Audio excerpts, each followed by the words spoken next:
I'm Ron Klopfanstein at Utica Creative Reuse, where the community is coming together for a Stone Soup collaborative art project. I'm with Mark Anthony Palizzi, and you're the artist. And can you tell us about this? Why don't you walk us over here and show us what you're working on? Certainly. So I'm currently working on a project with the Utica Creative Reuse, Stone Soup, where we've had community members come and bring objects that they have found either in their life, their home, or derelict on the side of the road. And we're working on kind of building these large installations and then unifying it with one color of paint. So I'm with Michelle, and Michelle, you contributed something to this work of art here. So what's got you so excited about this Stone Soup project? I like that it's a collaboration of tons of different products. Things that may have been sent directly to the garbage, the dump, or into recycling, but we can use it first for art. And I like the textures. The textures too. Yes. So what are some of the stuff that you brought? Okay, I brought a kid's toilet seat. It's not used, it's brand new.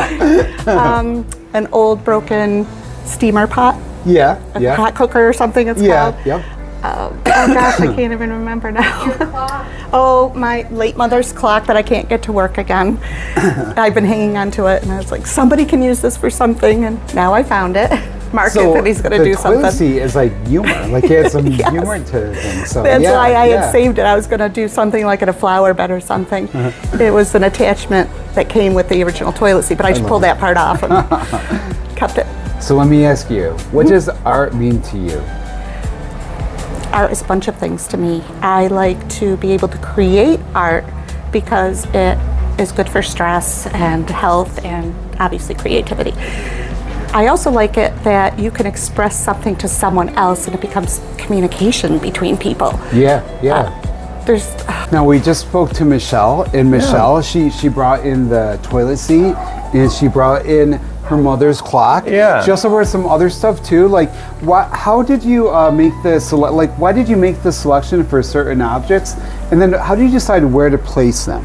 So with the certain objects, I love objects that kind of have a narrative with them. So the fact that was her mother's clock that she has tried to fix and she's had for her life for so long, it has a certain amount of life and power already associated with it.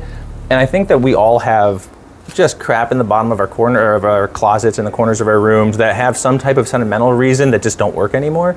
And I find this to be a really good way to send it off. I'm with Sarah. She's the founder of Utica Creative Reuse.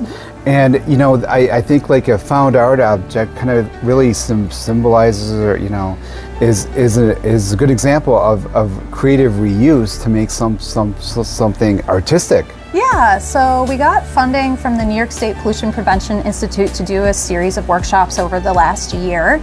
And this is we're reaching the end of that cycle. And all of those workshops and events were based off of how to prevent pollution. And since we are a creative reuse center, all of our stuff is geared around creative, methods or different ways to reuse and repair things in a creative way. What sort of thing, what do you want them to feel? What message do you want them to get? What do you want them to come away with? I like people to be able to kind of come in and take their own sort of, their own spin on whatever they're going. For me, I really love the idea that they'll be able to come in and it'll take them a while. With everything being one color, it sometimes takes a while to pick out individual items.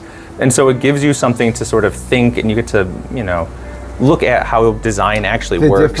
The different things that make the composition here.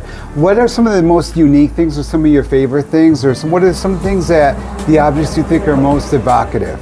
I for some reason really love this horse. It's been in my studio for a very long time, and I haven't been able to do anything with it. So it's nice that this is kind of my donation to the community bit, is my little studio horse for good luck. Yep. And then the fact that I don't think I've ever put one of these installations up, and I've done them in dozens of states for the last decade, and there's always a vacuum cleaner, and then somebody brought in a vacuum cleaner. Interesting. So where is that? Well, I think I see a hose up there. There's a small toy vacuum cleaner, and there's a big one that's, if you follow that hose, kind of in there. I think it's like the #1 object that people get frustrated and buy new ones. Almost every time it's a belt or a filter that needs to get cleaned, and people are like, I'm just done with this dirty thing, and they pitch them out. They get rid of it. Yeah. And they're never reused. I mean, no, never. I mean, I will say my studio has one that I repaired at one point, so it gets a little bit of life, but. So it gives it another life in art. What's the event you're going to have next week? Yeah, so next week we're doing a gallery exhibition of found object artwork for all of the local artists that took the challenge to turn trash into artwork. And so they went out, we started on Earth Day and had a big community cleanup, and we went out and had everyone pick up trash, and then just keep your eyes open for anything that looks interesting, any kind of objects out there that you think you could reuse in an artwork. And so then they incorporate those found objects into art, and then we do a little show with that together, and just to kind of raise awareness about how to create more sustainable art and how to reuse items that you would maybe normally discard. How much more meaningful is art, like when it is like a stone soup type thing, where like people from the community participated, brought stuff in, and contributed?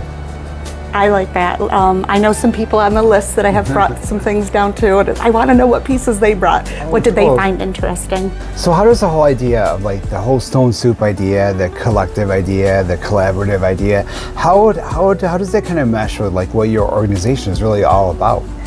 Yeah, our organization is really about kind of making sure that objects that people normally would discard get reused, and coming together as a community to do that together.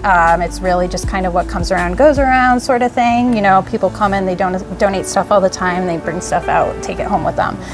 So it was really great to be able to do something where people could, all contribute together to creating this, maybe it'll inspire some physical people representation too. Yes, of this yes, kind so of in what a it's all really about creative here. way. Yeah. What is your soup that you have here that you made out of all this stuff? I think at the end of the day, my soup is sort of a portrait of what Utica is. In the most basic way, I think we are what we waste.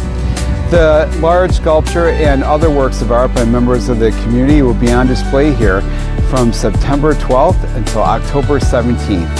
And there'll be a Trash to Treasure Found Objects Art exhibition this Friday from 6 to 8 at Utica Creative Reuse. I'm Ron Klopfanstein for 95.5 FM, The Heat.